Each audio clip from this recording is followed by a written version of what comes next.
All right, here's our second video, setting up the device. As you know, we deal with a wide variety of planks, different species, different age. I've used wood that's been in a kit for 30 years that I thought was really brittle. Some planks, just can't be bent if you get into a situation like that. But because of the wide variety, no one setting is going to ever work on the device. You're going to have to constantly reset the machine up to the plank that you're using. There's just no way around that. I would love for this to be a magic box that just spit out perfectly curved pieces, but it just doesn't work like that. If you're looking for a turnkey plug and play type device that you don't have to mess with, this probably isn't for you. You will have to spend time with this. You'll have to practice on wood. You're going to break wood. You're gonna have to learn the tricks.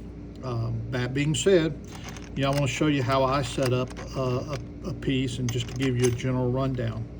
First thing we want to do is to loosen all of our rollers so that we can get the plank through the rollers without this edge damaging the rollers.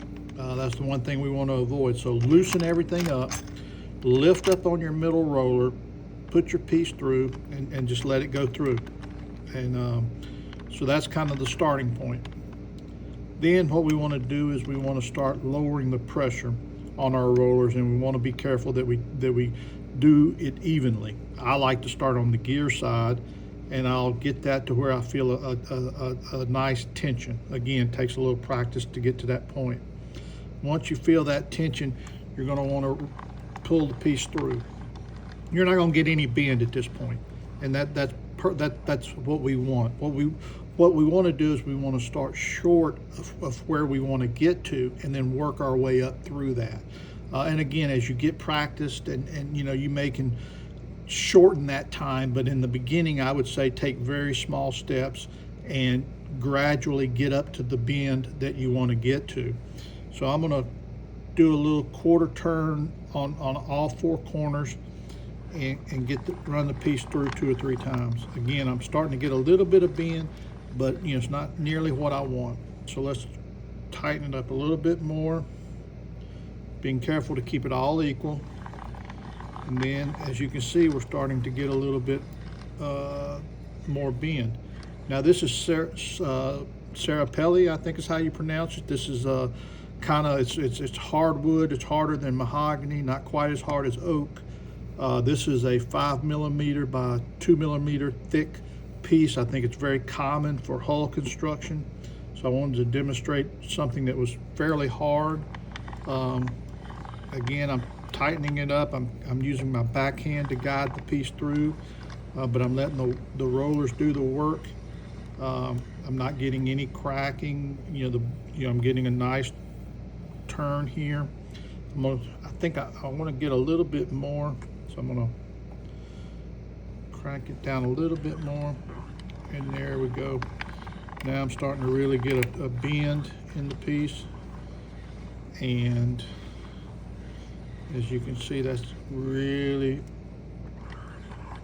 now the more times I go through, it bends a little bit more, but not a lot. You're basically just going through again and again.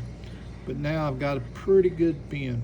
Now I'm going to call that done, and that's the bend I've got. I have no cracking, and I didn't wet this board. Now, if I wanted to get more bend out of this, I could have soaked it, and it would be a little more pliable, of course.